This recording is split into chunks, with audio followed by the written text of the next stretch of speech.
Shalom semua. How are you all today? Pasti dahsyat semua, right? Nah, hari ini saya tuh mau sharing tentang the prophetic, ya kan? Nah, sebelum saya mulai ya saya mau tanya, apakah saudara semua percaya bahwa Tuhan tuh masih berbicara pada kita? Karena banyak sekali orang Kristen yang tidak percaya, ya, that God is still speaking to us in our era.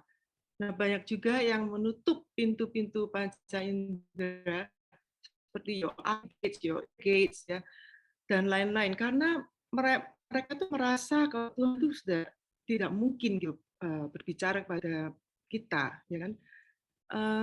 Jadi sebelum saya share tentang prophetic, saya itu mau bagikan dulu dengan singkat ya tentang 4 kepercayaan yang salah dan ini sebenarnya yang melumpuhkan kemungkinan untuk adanya perkumpulan prophetic di gereja-gereja. There are 4 false beliefs and they are the cessationism, ini yang tidak percaya dengan karunia-karunia roh. Lalu ada juga the exceptionism, percaya dengan these are the people yang percaya dengan karunia roh tapi hanya untuk orang-orang tertentu dan kondisi tertentu. Monotheism itu percaya dengan mengasingkan diri untuk berfokus beribadah. The only way untuk memperoleh supernatural power dengan performance, ya, these are the false belief. Lalu ada vilification yang menerima spiritual information yang dari Tuhan tapi mereka menganggapnya ini dari diri sendiri atau dari si iblis, ya. Saya bahas lebih dalam sedikit. Now, ini these 4 beliefs ya, itu sudah mulai ada dari abad yang kedua sampai keempat, some of them, ada juga yang dari abad ketiga sampai kelima. Jadi udah dari tahun 200 to 400 or 300 to 500 AD, sudah lama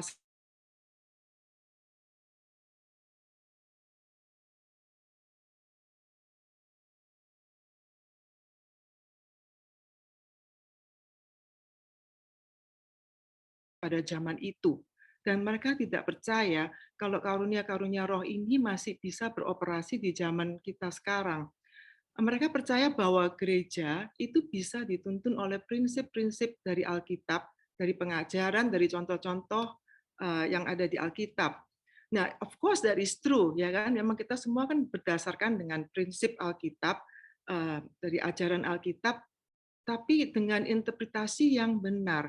Nah, cessationist tidak percaya adanya karunia-karunia roh. Mereka tuh mengandalkan Alkitab lebih dari roh Tuhan. Seperti yang dikatakan di Matius 16:6 ya, ragi dari orang-orang Saduki yang menggantikan interaksi bersama Roh Kudus itu dengan menginterpretasikan Alkitab cara sendiri, ya. Nah, Matius 16 ayat 6 mengatakan Yesus berkata kepada mereka, berjaga-jagalah dan waspadalah terhadap ragi orang Farisi dan Saduki.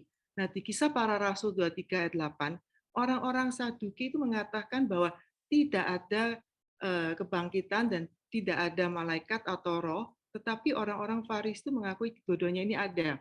Nah, orang-orang Saduki itu tidak percaya the possibility of interaction with the spiritual realm. Nah, ini persis seperti orang-orang yang cessationist, ya, mereka sama sekali tidak percaya bahwa kita ini bisa berinteraksi dengan Roh Kudus. Ragi-ragi orang-orang Saduki ini ada di gereja-gereja yang zaman sekarang dan mereka tuh benar-benar tidak percaya, ya, that we can interact with the Holy Spirit. Nah, makanya Yesus sudah memberi peringatan untuk berjaga-jaga dan berwaspada terhadap ragi orang-orang Saduki ini. Yang kedua, yang tadi dikatakan exceptionism, itu adalah kepercayaan bahwa Tuhan tuh masih melakukan mujizat, tetapi hanya melewati orang-orang tertentu, seperti the bishop, ya, the prophets, ya kan, bukan orang biasa. Dan mujizat itu terjadi di keadaan yang luar biasa dan bukan God's normal mode of operation.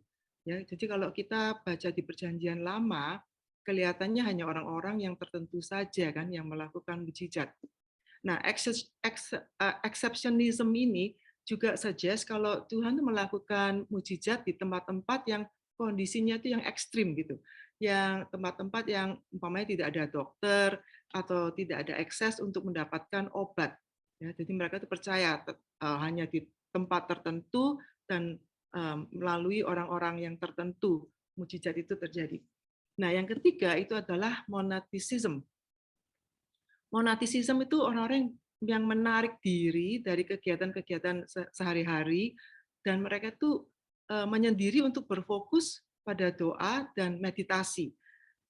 Of course, untuk kalau mempunyai spiritual discipline seperti itu bagus, ya kan? Penting juga kalau kita tuh harus belajar disiplin dan belajar lebih dalam lagi di kerohanian, gitu. Untuk also to spend time with God, ya, spending quiet time dengan Tuhan itu memang penting sekali kita harus mempunyai spiritual discipline itu, karena hubungan yang intim dengan Tuhan itu akan meningkatkan pewahyuan dan kepekaan terhadap roh, ya. Tapi dengan kita menjauh diri dari society, berarti kita sama sekali putus dari society, tidak mau bersosialisasi dengan masyarakat, dan mengurung diri untuk beribadah, itu tidak akan membuat kita lebih spiritual atau bisa memperoleh karunia-karunia roh. Karena karunia-karunia roh itu adalah a gift, namanya karunia. Karunia is a gift, ya kan? Itu suatu hadiah. A gift is to be given away, ya kan? A gift is not earned. Jadi hadiah itu tidak bisa diperoleh dari performance kita. Dan hadiah itu seharusnya dibagikan untuk memberkati siapa? Masyarakat, teman-teman, ya kan, orang-orang, untuk negara. Nah, kepercayaan bahwa monasticism itu adalah cara untuk mendapatkan karunia-karunia roh itu adalah suatu kebohongan. Ya. Yang keempat, vilification. Vilification, to vilify itu artinya menyerang reputasi seseorang atau sesuatu dengan kuat dan memberikan kritik yang merusak, ya, atau yang bikin orang itu down gitu. Di dalam konteks supernatural, apa yang sebenarnya datang dari Tuhan itu malah dianggap datang dari diri sendiri, atau dari si iblis, ya. Personal vilification itu banyak sekali pada orang-orang percaya, unfortunately, ya. Meskipun mereka mendengar suara Tuhan, umpama ini mendengar dari suara hati atau dapat suatu prophetic impression gitu. Tapi mereka tuh menganggapnya ini adalah suatu imagination sendiri. Oh, nggak mungkin deh. Jadi you don't attribute that to God. Malah, oh, barangkali pikiran sendiri atau barangkali itu suara hati sendiri. Nggak mungkin gitu. Ya, nah that is called vilification. Yesus mengatakan di Yohanes 10 ayat 27, domba-dombaku mendengarkan suaraku, dan aku mengenal mereka dan mereka mengikutku. Nah, domba-domba ini bisa mengenali suara gembalanya, saudara. Gembala ya, kalau mama bawa domba-dombanya ini ke tepi sungai untuk minum, begitu si gembala ini ajak domba-dombanya, ayo, come on, let's go home, pulang yuk, gitu. Ini domba-domba ini bisa langsung ikut si gembala, meskipun di sana ya barangkali banyak gembala-gembala lain, dengan domba-dombanya mereka masing-masing ya. Tapi yang aneh itu mereka itu tidak pernah mengalami domba-dombanya itu tertukar dengan kelompok-kelompok yang lain. Isn't that amazing, saudara? That this domba-domba ini bisa hanya mendengarkan dan mengikuti suara gembalanya. Ya. That's why the Lord used the example of the sheep. Ya kan? My sheep hears my voice. My sheep hears my voice. Hears, ya kan? Dan and I know them and they follow me. Ya, ini sangat kuat sekali di sini ya. It's very very important to know this concept. Nah, saudara, kita ini semua tahu ya kan bahwa dosa itu memisahkan kita dari Tuhan. Dosa itu memisahkan kita dari kemuliaannya. Nah, kita semua juga mengerti bahwa Yesus mati di kayu salib untuk mengampuni dosa kita. But God's dream itu bukan hanya mengampuni dosa kita, saudara. God's ultimate goal itu untuk membebaskan kita dari kuasa dosa and to fill us with the fullness of God. Tujuan Tuhan tidak berhenti hanya di pengampunan dosa, ya, tapi untuk memenuhi kita dengan kepenuhan kealahan. Nah, apa yang memenuhi Allah itu memenuhi Yesus, dan apa yang memenuhi Yesus itu memenuhi kita semua, saudara. Ya, Yesus died for me. Yesus mati untukku. To forgive me of my sins, ya, untuk mengampuni dosaku, and to free me from the power of sin, membebaskanku dari kuasa dosa And he was resurrected to redeem me and fill me with the fullness of God. Dia bangkit untuk memenuhiku dengan kepenuhan kealahan. Nah, mari kita lihat slide yang kedua. Nah, di Kolose 2 ayat 29 ayat 10, ya, sebab dalam dialah sebab dalam dialah berdiam secara jasmania seluruh kepenuhan kealahan, dan kamu telah dipenuhi di dalam Dia. Nah, the expression dari kepenuhan kealahan, the expression ya dari of the fullness of God, because God wants to give you the fullness of God. Ekspresi itulah the prophetic, saudara. That is the prophetic. Ya, prophetic itu adalah kuasa untuk merasakan apa yang ada di hati Tuhan, kuasa untuk mendengar suaranya, kuasa untuk mengerti apa yang ada di pikiran Tuhan, and the power to perceive apa yang Tuhan sedang lakukan. This is God's dream, saudara. It is the dignity of the sons and daughters to hear the voice of God and then to prophesy, to bring heavenly solutions to earthly challenges. Ya, in all walks of life, dimanapun kita berada, ya, tidak ada yang bisa memberikan harga diri yang lebih tinggi daripada mendengarkan suara Tuhan. Prophetic itu tidak sama dengan prophecy. Okay? Prophetic itu memberi suatu bahasa untuk orang-orang yang mengalami perjumpaan dengan Tuhan. Ya, prophetic ini dipakai untuk menjembatani antara misteri-misteri yang ada di surga dengan penerimanya yang ada di bumi. Artinya, prophetic itu kita tuh menerima spiritual informasi terlebih dahulu. Ya, kita menerima spiritual information terlebih dahulu tentang apa, saudara? Tentang apa yang Tuhan sedang lakukan melalui apa yang kita lihat, melalui apa yang kita dengar, ya, dan apa yang kami rasakan, dan melalui perceiving. Perceiving itu mengetahui sesuatu secara ilahi, ya. Like you have this knowing, kayaknya tahu, I know this first, I know it gitu. It's like an insight, but the wisdom comes from God, ya. Hikmat datang dari Tuhan. Nah, prophecy itu nubuat. Nah, bernubuat ada dua macam bernubuat. Satu, foretelling, F-O-R-E, foretelling. Foretelling itu memberitahu apa yang akan terjadi di masa depan. Foretell itu like you're predicting the future, ya. Atau foretelling. Foretelling is causing the future.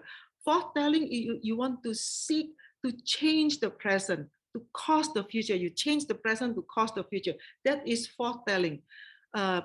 Berarti mau merubah keadaan saat ini untuk masa depan, ya kan? So foretelling is actually bernubuat untuk menguatkan, untuk membangun, dan untuk memberi penghiburan berdasarkan di 1 Korintus 14:3. Jadi mari kita lihat slide-nya lagi, 1 Korintus 14:3. Tetapi ketika seorang bernubuat, ia berkata-kata untuk menguatkan orang-orang, to strengthen, okay, untuk membangun mereka, to build them up, and memberi penghiburan kepada mereka, to comfort them. This is prophecy, okay? Ada dua macam kan, yang satu to tell the future, tapi most of the time, ya, when we prophesy untuk membangun orang, untuk menguatkan orang, dan untuk menghibur orang itu. Because when you do that, you actually change their current situation, okay? So that ini orang bisa berjalan towards the future that God has for them. Yeah. So everyone can prophesy, ya, dan semua orang itu bisa bernubuat, saudara. Seperti yang dikatakan di Yoel 2 ayat 28. Kemudian pada hari itu akan terjadi bahwa aku akan mencurahkan rohku ke atas semua manusia. Dan ini telah terjadi, saudara, ya kan? During at the Pentecost, ini semua sudah terjadi. Maka anak-anakmu laki-laki dan perempuan akan bernubuat. So sons and daughters will prophesy, the old men will dream dreams, ya kan? And the young men will see vision, dapat penglihatan dan macam-macam. Dan ini juga ada di Kisah Para Rasul chapter 2. Now, the gift of prophecy itu adalah karunia untuk bernubuat. Karunia is a gift, ya kan? And those with the gift of prophecy itu belum tentu menjabat sebagai prophet, saudara. Ya, so there are many people who are given the gift of prophecy. Orang yang mempunyai karunia bernubuat itu bukan berarti mereka itu seorang nabi, ya. But a prophet definitely has the gift of prophecy. Seorang nabi itu pasti mempunyai karunia untuk bernubuat. Nah, a prophet is an office, ya. Seorang nabi itu adalah jabatan. In the Old Testament, ya, a prophet itu is appointed by God. In the New Testament, Perjanjian Baru, prophets are appointed by another prophet atau by an apostle atau dua-duanya, ya. Nah, prophets must be, biasanya prophets itu mempunyai satu komunitas, saudara, and they have to be accepted by the community, ya. Prophets must train others to prophesy, and they are usually able to carry this presence, ya, this atmosphere for others to be able to prophesy. Ya. Nah, pertanyaannya, why then the prophetic? Kenapa? Why the prophetic? Nah, prophetic itu tidak hanya untuk ministry, ya, saudara. Prophetic bukan hanya untuk pelayanan. Prophetic is a life skill. Ya, untuk kehidupan kita sehari-hari, saudara, di mana setiap hari kita bisa we stir up the spirit in us to see him, to hear him, ya kan? Dan prophetic ini memberi kita kesempatan untuk selalu in communication, selalu berbincang-bincang dengan Roh Kudus, selalu in communion with him 24/7. This is a relationship, saudara. This is when we abide in him and he in us. So when we are one, we are in communication with Abba Father, with the Holy Spirit, with Jesus. You know, we are in communication with the Trinity. A relationship antara Bapa dan anak-anaknya, saudara. Ya, Tuhan itu menciptakan manusia serupa dengannya, ya kan? Sebagai Bapa, Tuhan tuh pasti ingin berkomunikasi dengan anak-anak seperti kita. Don't we want to speak to our children? Kita juga pengen kan selalu berkomunikasi dengan anak-anak kita. This is why, ya, all of us, whether we are believers atau pre-believers, sebelum menjadi orang percaya, we are all hardwired, okay, to hear God. Dan sebenarnya itu adalah martabat bagi anak-anaknya untuk mendengar suara Tuhan. Karena kekristenan itu bukan religion, bukan agama, ya. Nah, sebagai anak-anak Allah, bukankah kita mau berkomunikasi dengan Bapa? Bukankah kita mau melihat apa yang Bapa sedang lakukan untuk keluarga kita, untuk pekerjaan kita, kota kita, pelayanan, dan lain-lain. Jadi kehidupan Yesus di dunia ini is the perfect example, model, ya, untuk for us to follow. Coba kita lihat di Yohanes 5:19. Maka Yesus menjawab mereka. Nah, katanya, Aku berkata kepadamu, sesungguhnya anak tidak dapat mengerjakan sesuatu dari dirinya sendiri, jikalau tidak ia melihat Bapa mengerjakannya. Sebab apa yang dikerjakan Bapa itu juga yang dikerjakan anak. Nah, you take notice di sini, ya, Yesus tuh melihat, he sees. Yesus melihat apa yang Bapa kerjakan. Nah, prophetic itu membawa surga ke bumi dengan mengenali cara-cara Tuhan berbicara kepada kita dan bagaimana kita bisa meresponinya, ya. So we need to learn the ways how God speak, cara-cara Tuhan berbicara, yaitu look to see. Look to see itu melihat dan mengamati, saudara. Bukan hanya melihat aja, ya, tapi melihat dengan mengamati, dari mendengar, ya, dari merasakan. This is feeling. Feeling itu bukan emotion, ya, bukan emosi kita. Is the feeling, is the God-given feeling. And perceiving, which is yang tadi saya bilang, perceiving itu knowing secara ilahi, ya. Nah, Jesus operates in all of these receptors. These are our receptor, ya, seeing, hearing, perceiving. These are all the receptors. Dan Yesus operates in all these receptors. Seperti tadi yang di Yohanes 5:19, I can only do what I see my Father is doing. Di Yohanes 14:24, these words you hear are not my own, but what I hear, what my Father is saying. Di Matius 14:14, ia melihat orang banyak yang besar jumlahnya, maka tergeraklah hatinya oleh belas kasihan kepada mereka dan ia menyembuhkan mereka yang sakit.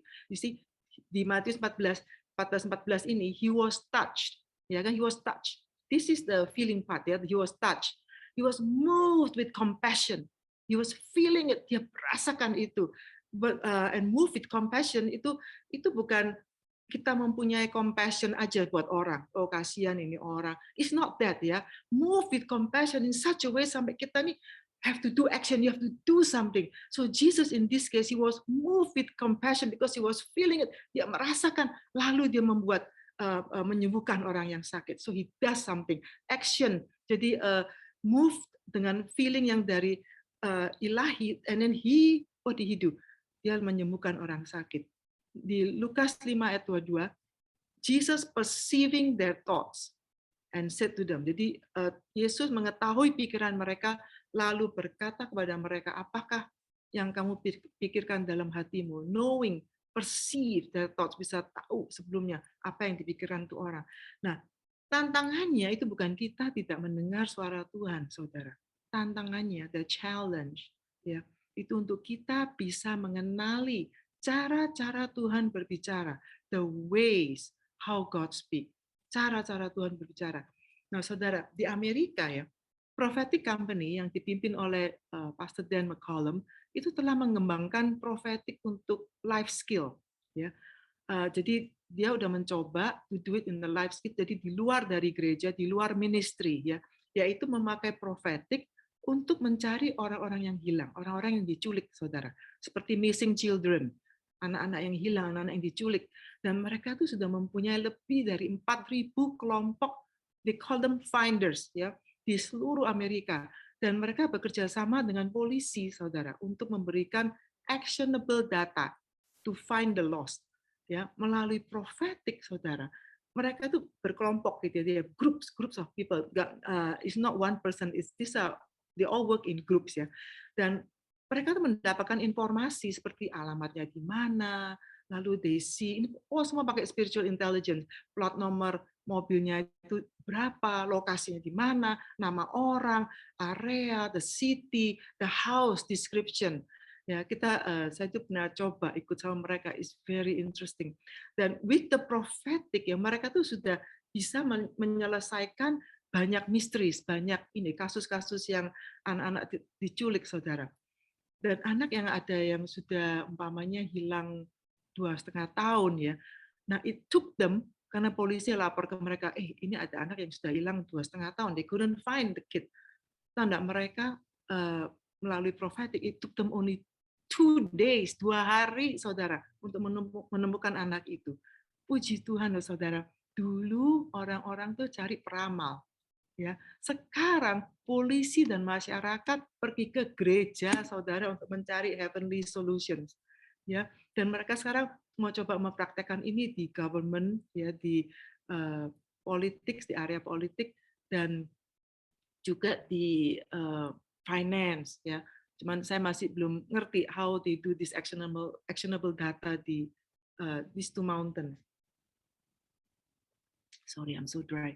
Nah, ini kita juga bisa lihat ya di Perjanjian Lama, Saul pergi ke Prophet Samuel untuk mencari keledainya yang hilang, ya kan? So people in the Old Testament juga they use the prophetic, ya kan? Ada seorang yang di kelompoknya Nabi Elisa kehilangan axe-head, ya kan, karena dia pukul axe-headnya tuh jatuh, dan ini axe-head ini is borrowed, dia pinjam. Wah, dia ketakutan sekali, minta tolong Elisha to find the axe-head, ya kan, and Elisha being the prophet of God, he threw the stick and the axe-head float. Nah, mereka juga mencari prophetic how to find the lost things. The Bible talks about the lost son. The Bible talks about the lost sheep. Nah, Yesus datang memang untuk mencari jiwa-jiwa yang hilang. Itu number one, ya kan? Mencari jiwa-jiwa yang hilang. Tapi it's not just to find the lost souls, saudara. God also look for all these missing people, missing children, because they are in His heart, right? Yesus juga sayang sekali sama mereka. Jadi orang-orang yang diculik, he will also help to find these people.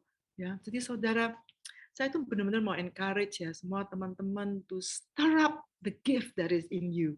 We have the Holy Spirit, so we need to fan into flame. Ya, the Bible says in 2 Timothy 1 ayat 6 ya, fan into flame, mengobarkan karunia Allah yang ada di padamu ya. Dan juga jangan padamkan roh. Jangan padamkan roh. Ujilah segala sesuatu, saudara. Di 1 Tesalonika 5:19 sampai 22, janganlah padamkan roh, dan janganlah anggap rendah nubuat-nubuat. Ujilah segala sesuatu dan peganglah yang baik. Jauhkan dirimu dari segala jenis kejahatan. So don't quench the spirit. Do not test prophecies with contempt. Do not treat prophecies with contempt, but test them all. Kita harus selalu uji, ya, must always test any word that comes to you. Hold on to what is good, reject every kind of evil. Semua yang tidak baik kita buang, ya. Jadi apa yang harus kita lakukan dengan prophetic, saudara? What should we do with prophetic? Number one, we make room for the prophetic, saudara. Make room for the prophetic, seperti yang di 2 Raja-Raja 4 ayat 10. Ya. Ini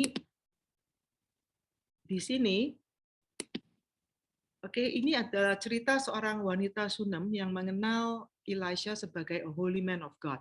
Dan dia dan suaminya itu menyiapkan sebuah kamar untuk Nabi Tuhan beristirahat di kamar itu. Kalau Nabi Tuhan ini datang ke tempat mereka. Jadi mereka tuh sudah menempatkan satu kamar spesial untuk the holy man of God. Ya kan? Di sini dikatakan, baiklah kita membuat sebuah kamar atas yang kecil, yang berdinding batu, dan baiklah kita menaruh di sana baginya sebuah tempat tidur, sebuah meja, sebuah kursi, dan sebuah kandil. Maka apabila ia datang kepada kita, ia boleh masuk ke sana. The first thing they did, yang pertama mereka lakukan itu apa, saudara? Membuat ruangan. They prepare a room for the prophet. So what about us? Kita prepare a room, membuat ruang, ya, to make room for the prophetic, saudara. Buatlah ruang itu, to make a space. Making a space itu bukan berarti kita meluangkan a lot of time, extended time. Bukan waktu, kita bukan bicara soal waktu ya, extended time. Bukan berarti menambahkan waktu. No. To make a space itu berarti kita membuat ruang supaya Tuhan tuh bisa bergerak di ruang itu. Open up your heart, ya, membuat ruang, saudara, to let God works in your life, to let God speaks to you, ya kan? Dan apa yang kita terima dari Tuhan, kita deklarasikan dengan tujuan prophetic ini, saudara, untuk bisnis kita, untuk your family, untuk keluarga kita, untuk hubungan kita sama suami, sama anak, sama siapapun, untuk gereja, saudara, untuk pelayanan dimanapun kita berada, untuk kota, ya kan, untuk the country, negara kita. Nah, supaya apapun yang kita lepaskan, kita rilis dengan prophetic intent, apapun yang kita rilis, ya, with the prophetic intent, ada niat prophetic, itu akan menjadi gelombang yang membawa tujuan Tuhan, saudara. Whatever that is released with the prophetic intention will become a carrier wave for the purposes of God. I quote this from Dan McCollum. Ya.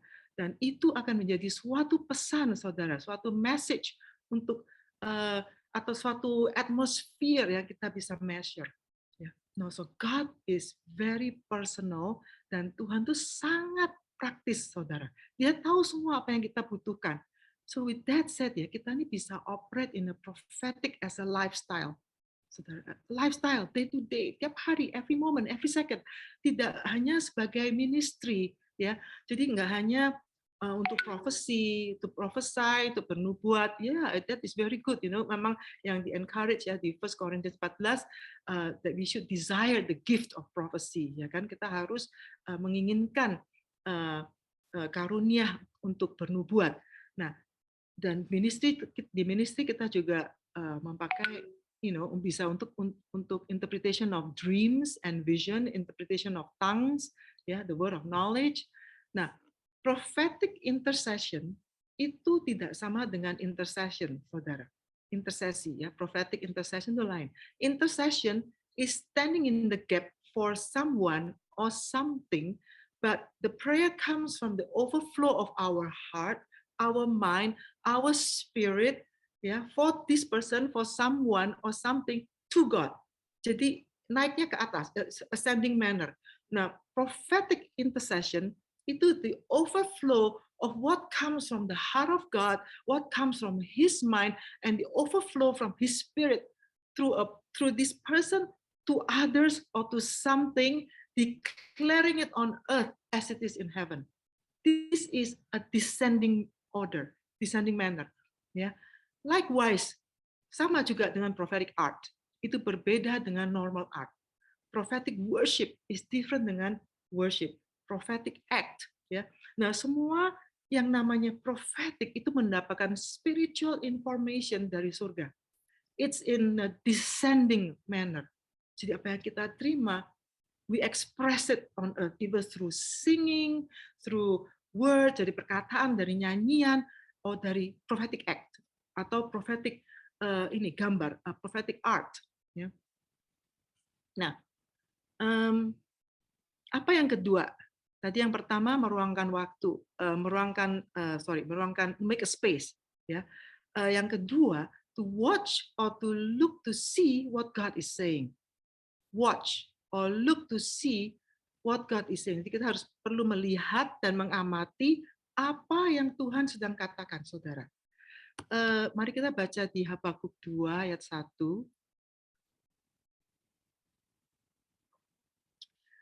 I will take my stand at my watch post and station myself on the tower and look to see what he will say to me. Ya. And what I will answer according my complaint. Di Habakuk 2 ayat 1, aku mau berdiri di tempat, bilangnya pengintai, sebenarnya itu penjagaku, dan menempatkan diri, saudara. Station myself itu menempatkan diri, bukan berdiri tegak ya, buat saya itu menempatkan diri di menara. Aku mau melihat dan memperhatikan dan menantikan apa yang akan difirmankannya kepadaku dan apa yang akan ku jawab atas pengaduanku. He says here, and what I will answer. Jadi yang ku jawab ya atas pengaduanku. So station yourself to see, station yourself to hear, menempatkan diri untuk melihat, menempatkan diri untuk mendengar. Artinya, seeing itu melihat apa yang ada di sekitar kita. But seeing is a passive process. Pasif, saudara. Looking to see is an active process. Karena kita melihat dengan memperhatikan. Kita melihat dengan mengamati, dengan tujuan untuk mendengar apa yang Tuhan akan bicara. Prophetic itu datangnya dari looking to see, bukan hanya seeing, ya, bukan hanya melihat. Dan apa yang looking to see apa yang Tuhan sedang bicara dari apa yang ada di sekeliling kita, saudara. Jadi it's very important, saudara, untuk for us to station ourselves, ya, untuk ini menempatkan diri to see what God is saying or what God is doing, so we can ask God, how we can partner with Him. Kita bisa bertanya apa yang kita harus doakan hari ini, ya kan? Apa yang harus kita release for the breakthrough? Apa yang ada di hati Tuhan dan apa yang Tuhan ingin kita lakukan itu untuk keluarga atau untuk masalah yang kita hadapi. Nah, Prophet Graham Cook itu mengatakan begini, saudara. What you do with intention, with what you receive by intuition, you will achieve acceleration. Jadi apa yang akan Anda lakukan secara sungguh-sungguh dengan apa yang Anda terima melalui intuisi, maka Anda akan mengalami percepatan, acceleration. Ya, jadi apa yang akan Anda lakukan secara sungguh-sungguh dengan apa yang Anda terima melalui intuisi, maka Anda akan mengalami percepatan, saudara. So do you believe, saudara, apa yang Tuhan katakan itu pasti terjadi? Mari kita baca di Habakuk 2 ayat 3, saudara.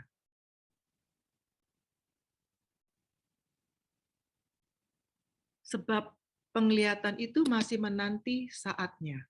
ya. We have revelation awaits an appointed time. Tetapi ia bersegera menuju kesudahannya dengan tidak menipu. It speaks of the end, sudah tahu endingnya bagaimana, and will not prove false. Tidak akan salah ya. Apabila berlambat-lambat, nantikanlah itu. Though it tarries, though it lingers, wait for it. It will certainly come. Sebab itu sungguh-sungguh akan datang dan tidak akan bertangguh. And it will not delay. Ya, I want to share something. Bagaimana Tuhan melalui profetik ya, itu menuntun saya dan membawa saya keluar dari masalah saya. Tapi the highlight of my testimoni saya ini adalah cara-cara bagaimana Tuhan berbicara. Ya, I just want to show you, like how God speaks, like the ways that how God speak. Nah, suatu hari waktu saya ini sedang soaking diajari dengan Babe, Pak David Basuki dan Pak Agus. Nah, waktu saya sedang soaking, saya tuh melihat suatu penglihatan. So this is one, from a vision, ya kan? Saya tuh sedang menari-nari dengan Yesus, di mana tangan saya itu memegang tangan Yesus begini, saudara. Dan saya tuh menari memutari Yesus. Dan waktu amen, saya tuh mendengar secara audible voice from external voice, external hearing, audible. Aku akan memulihkan semua yang dicuri dari kamu. Saya tuh bingung, apa maksud Tuhan ya? Apa yang dicuri? Kalau secara materi saya mengerti ya, tapi apalagi yang dicuri dari saya? Nah, di Amos 3 ayat 7, sungguh Tuhan Allah tidak berbuat sesuatu tanpa menyatakan keputusannya kepada hamba-hambanya, para nabi. Di Old Testament, prophet ini Amos, ya, Amos kan in the Old Testament ya, dia ada di Perjanjian Lama. Tuhan menyatakannya lewat nabi-nabinya. In the Old Testament, God speaks through the prophets. Tapi in the New Testament, saudara, di Perjanjian Baru, God speaks to all men, seperti yang dikatakan di Yoel 2:28. Jadi kita semua yang mempunyai Roh Kudus, kita bisa mendengar suara Tuhan, saudara. Ya, dan 2 bulan kemudian dari waktu itu, waktu saya dapat audible voice itu, waktu saya sedang berdoa, saya tuh dengar lagu di hati, saudara. I hear a song in my heart. Ya, itu salah satu juga cara Tuhan berbicara. Seperti yang dikatakan di Zephaniah 3 ayat 17. Ya, the last sentence dia bilang ini, but God will rejoice over you with singing. God will rejoice over you with singing. Nah, saya tuh mendengar lagu begini. Be it unto me according to your word, according to your promises, I can stand secure. Nah, waktu saya dengar lagu itu, saya tuh dengar terus selama 7 sampai 10 hari, dan saya akhirnya nyanyi lagu itu terus. Dan by singing it, I was actually declaring the word over myself. Ya, I keep declaring it over me. Be it unto me according to your word. Be it unto me according to your word. Dan itu terjadi, saudara. Saya mengalami satu masalah yang besar, dan 2 bulan sejak masalah itu mulai, saya itu dapat rema dari ayat. This is one way also how you receive the word. Saya lagi baca firman, saya dapat rema ya, yang banyak orang terima rema dari ayat ya. Nah, saya ini terimanya di Keluaran 14 ayat 14. Keluaran 14 ini sebelum Israel tuh menyeberangi Laut Merah, saudara. Tuhan tuh dia ayatnya bilang begini, Tuhan akan berperang untuk kamu dan kamu akan diam saja. Kamu akan diam saja. Waduh, oke. Lalu lanjut di Keluaran 15:10 itu adalah lagunya Musa yang dinyanyikan setelah musuh mereka tuh lenyap di Laut Merah. Dan ayatnya bilang begini, engkau meniup dengan taufanmu, laut pun menutupi mereka sebagai timah, mereka tenggelam dalam air yang hebat. So you blow your wind and the enemy is no more. Aku bilang, wow, God, dari 2 ayat ini saya tahu deh bahwa Tuhan yang akan berperang untuk saya. So what should I do now? God is the one fighting for me. What should I do? How can I partner with Him? Bagaimana saya bisa bermitra dengan Tuhan? Oke, satu, aku harus diam. Berarti saya harus taat dong. Oke, berarti saya harus diam deh. And saya harus berdiam and rest in Him. Beristirahat di dalam Dia. Diam and rest in Him. Lalu 6 bulan pertama, Saudara, dari waktu saya dapat masalah itu ya, saya waktu doa saya dapat penglihatan. Saya dapat penglihatan tangan besar, Saudara, ya, itu dari atas, turun ke bawah dan menarik tangan saya, kayak saya ditarik ke atas gitu. Eee, dan di atas itu saya melihat saya tuh menari-nari dengan sukacita karena Tuhan menjawab doa saya gitu. Nah, buat saya ini suatu konfirmasi dari ayat yang saya bacakan di Keluaran 14:14 kan. And here God show me the victory, the ending, ya kan? How masalah ini akan berakhir, Saudara. Tuhan sudah tunjukkan. I say, wow, but how to get there kan gitu kan ya. Aduh, kayaknya kok jauh banget gitu.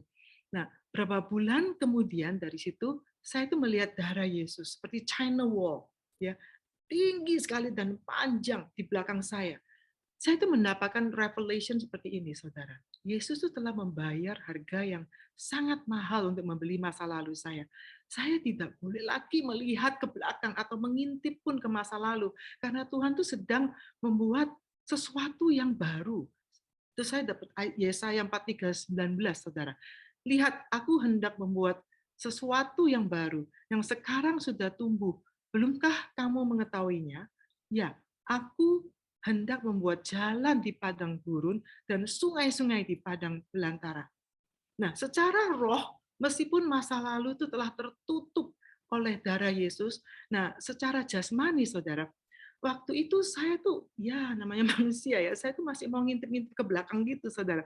Tapi, iblis, Saudara, hati-hati sekali ya. Iblis tuh selalu mau mencoba membawa kita ke masa lalu terus, terus, terus gitu. Supaya kita tuh tidak bisa maju ke depan, Saudara. Kalau kita lihat ke belakang terus, you can never move forward, ya. Dan kita tidak bisa masuk ke destiny kita, Saudara. Nah, disinilah kita tuh harus berwaspada, Saudara, atas strateginya si iblis, ya. So at this point, I have to make a decision, ya kan? Saya harus membuat keputusan. I have to make a choice. Saya harus pilih nih. Saya ini mau bermitra dengan Tuhan yang sudah menutup masa lalu saya, atau saya itu mau berpartneran sama si iblis ini yang ingin terus membuka, mengingat-ingat masa lalu, ya, suruh saya balik ke sana terus itu. Nah, keputusan ini ada di tangan kita, Saudara. Ya, waktu saya dapat wahyuan ini, saya putuskan no. I have to obey. Saya itu harus taat apa yang Tuhan telah tunjukkan kepada saya. Ya, dan in the beginning memang setiap kali saya itu waktu mau menengok ke belakang, that vision, penglihatan itu kembali ke saya, mengingatkan saya, sampai akhirnya okay Lord, I will not look back. Saya akhirnya tidak akan lagi lihat ke belakang, and I will just move on, move forward. And I really feel, ya saudara, di sini itu ada teman-teman yang mengalami similar situations ya, yang the enemy, si iblis selalu mau buka masa lalu kamu gitu. Um, don't fall into that temptation. Jangan lihat lagi ke belakang, because God has a future for you. And I feel actually this morning waktu saya berdoa, saya tuh melihat ada seorang yang Tuhan mau memulihkan hubungannya dengan ibunya. I really feel that this is the time of restoration for you, and I'm speaking to you right now. Okay, don't look back. Jangan ingat-ingat apa yang telah terjadi di masa lalu. God wants to do something new to you, ya. Dan Tuhan akan memulihkan keluarga kamu. God wants to restore your family. So move on, okay? Bury the past. Give it all to the Lord. Surrender everything to God. Surrender your life to God. Ya, surrender semua, kasihkan semuanya kepada Yesus. Okay, because God is restoring. God is in the restoring business. This is the Shemitah year where God wants to restore relationship. God wants to restore family, saudara. Karena buat Tuhan, family itu sangat penting. So God wants to restore your life. Ya, oke, saya mau lanjut lagi. Nah, lalu 1,5 tahun kemudian dari waktu itu, saya mendengar suara di hati, saudara. So now God speak into my heart. Waktu saya mau membuat major decision in my life, saya itu mendengar suara di hati yang mengatakan be still, be still. Lalu dikonfirm ya 2 jam kemudian ada seorang pendeta yang WhatsApp saya, dia dari luar kota. kata-katanya begini, tenanglah, diamlah, dan ketahuilah bahwa akulah Allah. Di Mazmur 4:6-11, saudara. Saya langsung diam dan tidak mau membuat keputusan apa-apa. Say, Lord, I just obey you. 7 months, 7 bulan sebelum saya mengalami breakthrough, saudara, saya dapat a strong perception, ya, knowing, ya, I just know it gitu. Tidak tahu bagaimana, tetapi saya itu mempunyai suatu firasat yang kuat gitu, bahwa in 7 months sesuatu yang baik akan terjadi, saudara. Akan ada possibility of breakthrough. Puji Tuhan, saudara, benar-benar dalam waktu 7 bulan itu the breakthrough came. Ya, mujizat itu terjadi, saudara. And this is what I mean by a life skill, by um, bagaimana Tuhan berbicara melalui panca indera kita.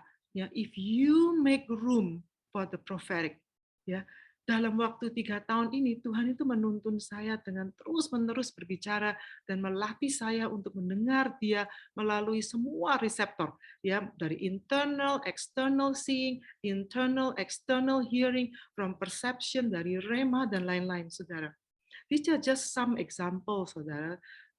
I have a lot of more conversations with God, and that made my 3-year journey very, very exciting.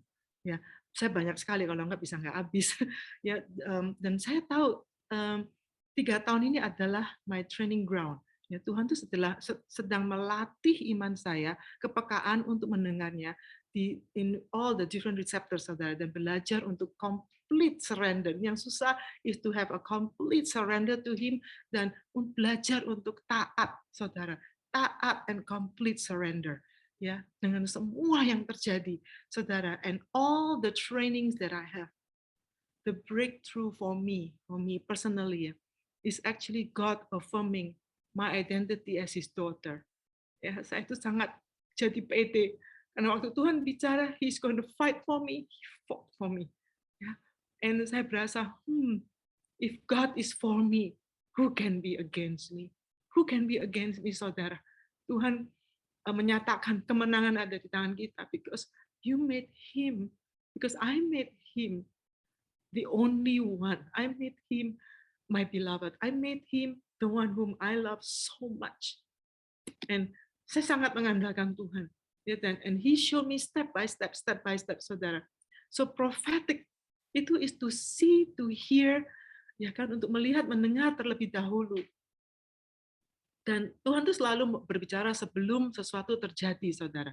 Seperti Tuhan akan mengasih kita warning, kasih nasihat, supaya kita bisa prepare, ya, bisa siap-siap untuk what is coming and what to pray about, ya kan?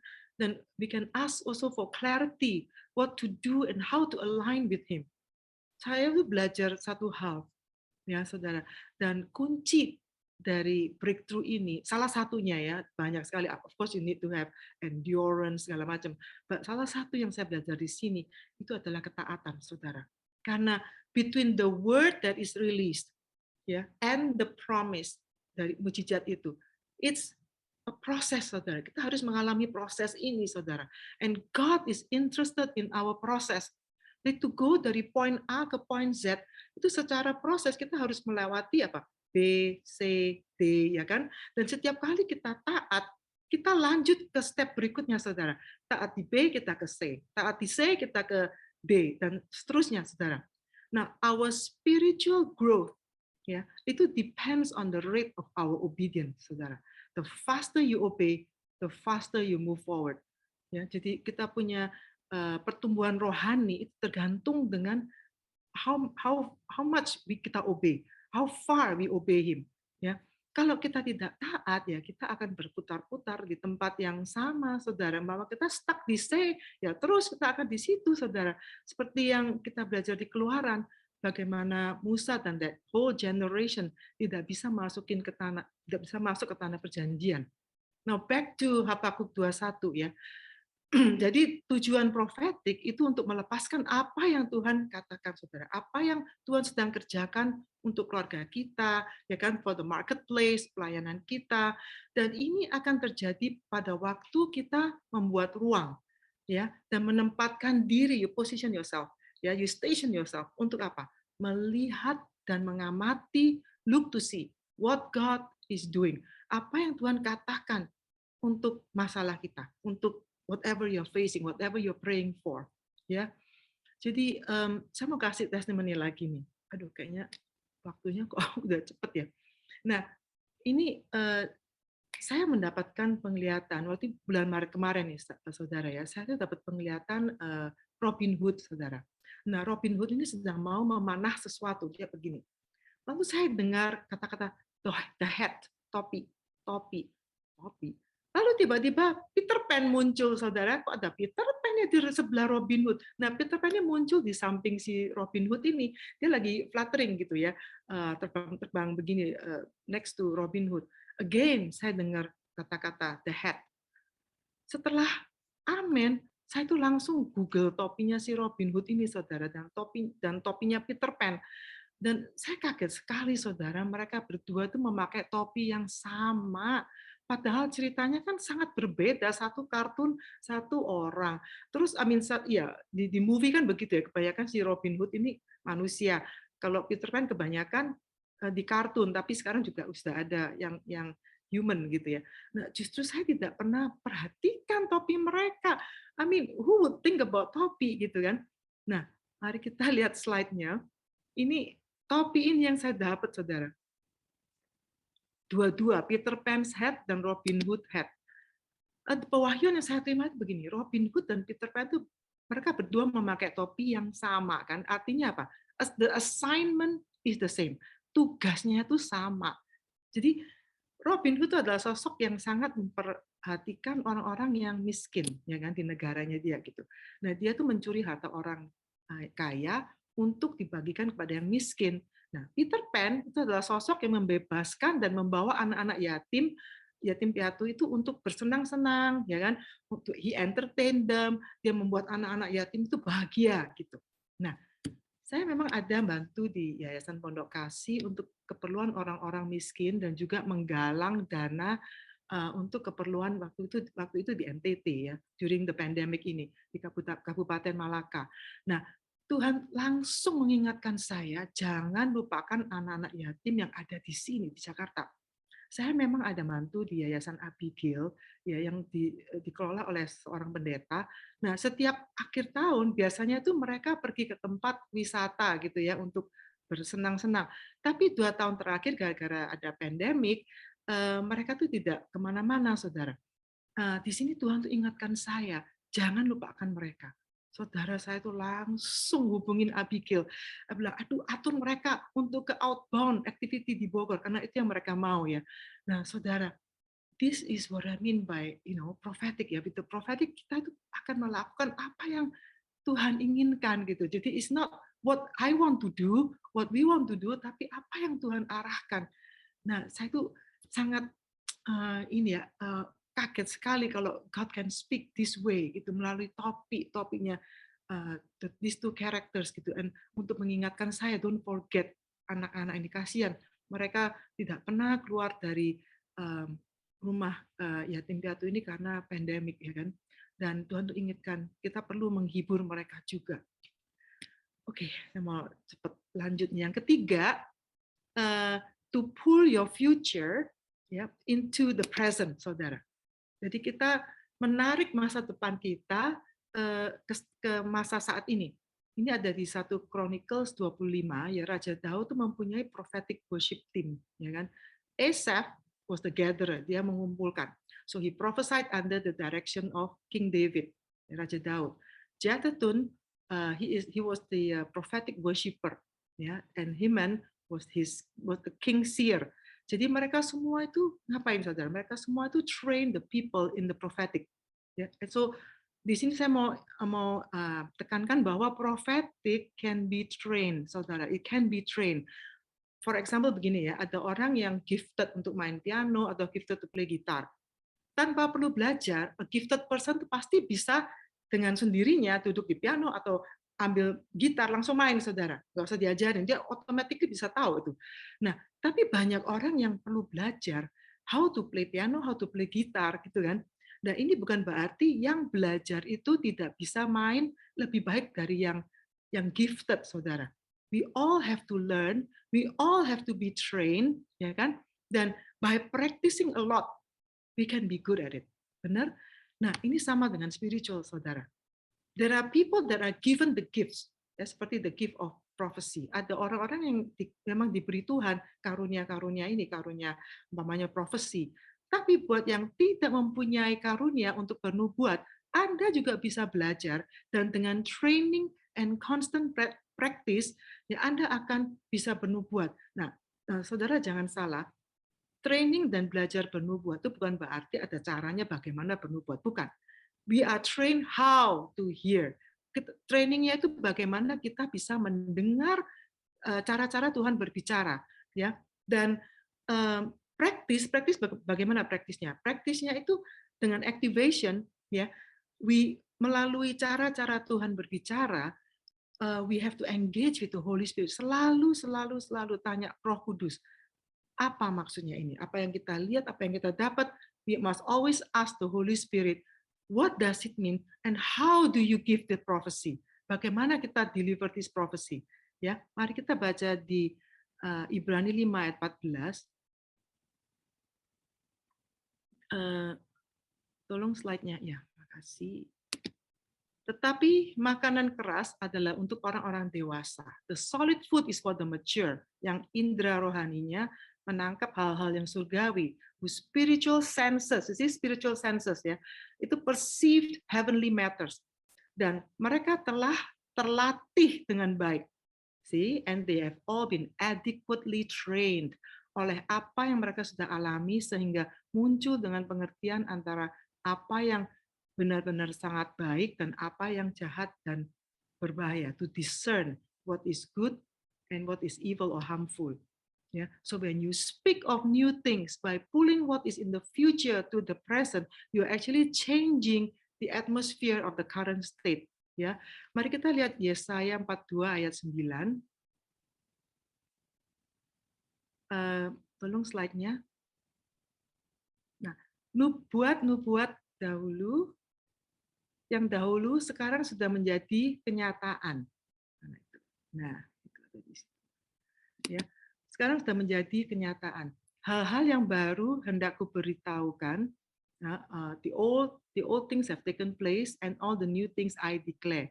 Ya, sebelum hal-hal itu muncul, before they spring forth into being, aku mengabarkannya kepadamu. I announce them to you. Di sebelum semua yang baru itu terjadi, Tuhan akan mengabarkannya itu kepada kamu. Nah, sebagai prophetic worshiper, for example ya. Nah, ini banyak yang worshiper nih di sini. Apa yang Anda menyanyikan, nyanyikanlah lagu yang tidak hanya untuk season ini, tetapi juga menyanyikan lagu untuk season yang akan datang. Nah, so for you, for your family, ya. Jadi kita nyanyikan yang akan datang ini for whom? For you, you declare it. For you, for your family, untuk pekerjaan, untuk pelayanan, dan lain-lain. So as you sing what is coming, based on the prophetic word you receive from God, yeah, you are actually pulling the future to the present.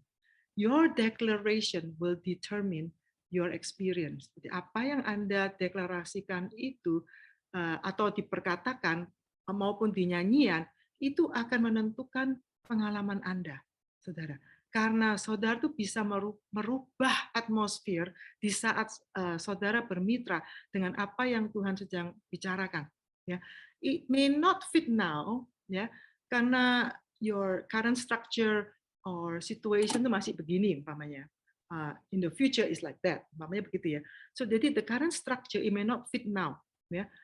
But as you speak it, as you sing it, till continue to speak it and you sing it until the current situation or structure grows, ya, selalu bertumbuh to fit into what God says. How? Jadi begini, saudara.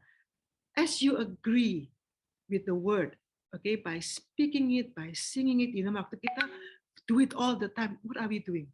Satu, we are believing it, ya, we are believing it, and automatically our mind, pikiran kita itu juga dirubah, saudara. Because as you agree with the word, faith attach itself to that.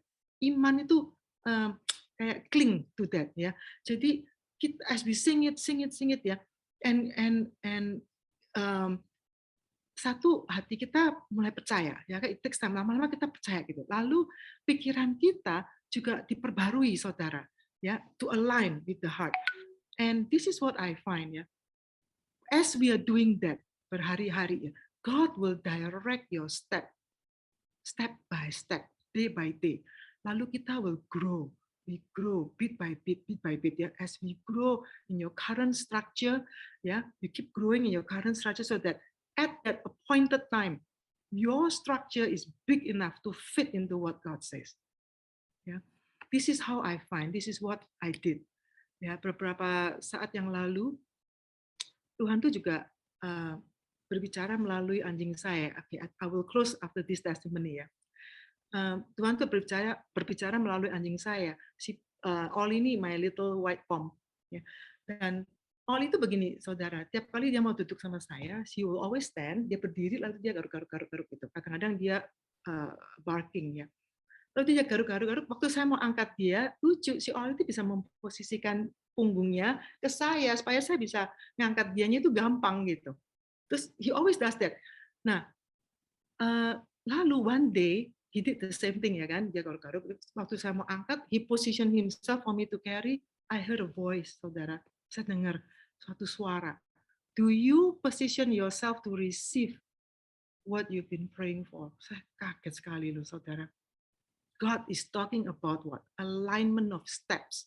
Alignment yang tadi saya bilang dia, alignment of steps. Hati percaya, ya, lalu pikiran kita harus selaras based on Romans 12:2, ya kan? Kalau ini sudah satu, our step action kita itu juga harus searah dengan apa yang kita doakan, saudara. Harus searah. Karena kita nggak bisa mungkin begini dong. Let's say you want to be delivered from smoking, namanya kita tuh, Tuhan aku mau lepas dari smoking, ya. Kita percaya pikiran kita sudah align. Pikiran kita nggak tahu ini align apa enggak. Tapi kita masih mau beli rokok lah, bagaimana kita bisa di deliver? Your action is opposite to what you're praying, ya kan? Yang mestinya actionnya harus apa? Tindakan kita mestinya kan either you go cold turkey, nggak mau smoking lagi, atau slowly to cut down the cigarette, ya kan? The number of cigarettes you smoke a day. Jadi action kita itu harus arah dengan what you're praying for. Ya, jadi aduh saya sampai kaget sekali. Tuhan itu bicara begitu, saudara. Do you position yourself? Anda memposisikan diri apa enggak untuk menerima what you've been praying for? Ya, oke, saya recap deh. Let's put up the slide. Jadi apa yang kita harus lakukan dengan prophetic? The last slide, the last one. We need to make room for the prophetic. Okay, we watch or look to see what God is doing. Ya. Lalu yang ketiga, to pull your future into the present for your city, for your relationship, for businesses. Saudara, this is prophetic, saudara. This is how we should be walking with the Word of God, walking in the Word of God, being led by the Spirit to do what we are asked to do. Supaya kita tuh menjadi berkat dimanapun kita berada. So prophetic is not only a ministry, yeah, it's not only for a ministry, but let us explore, yeah, and walk in the prophetic, because this is a life skill, saudara. With that, thank you and God bless you.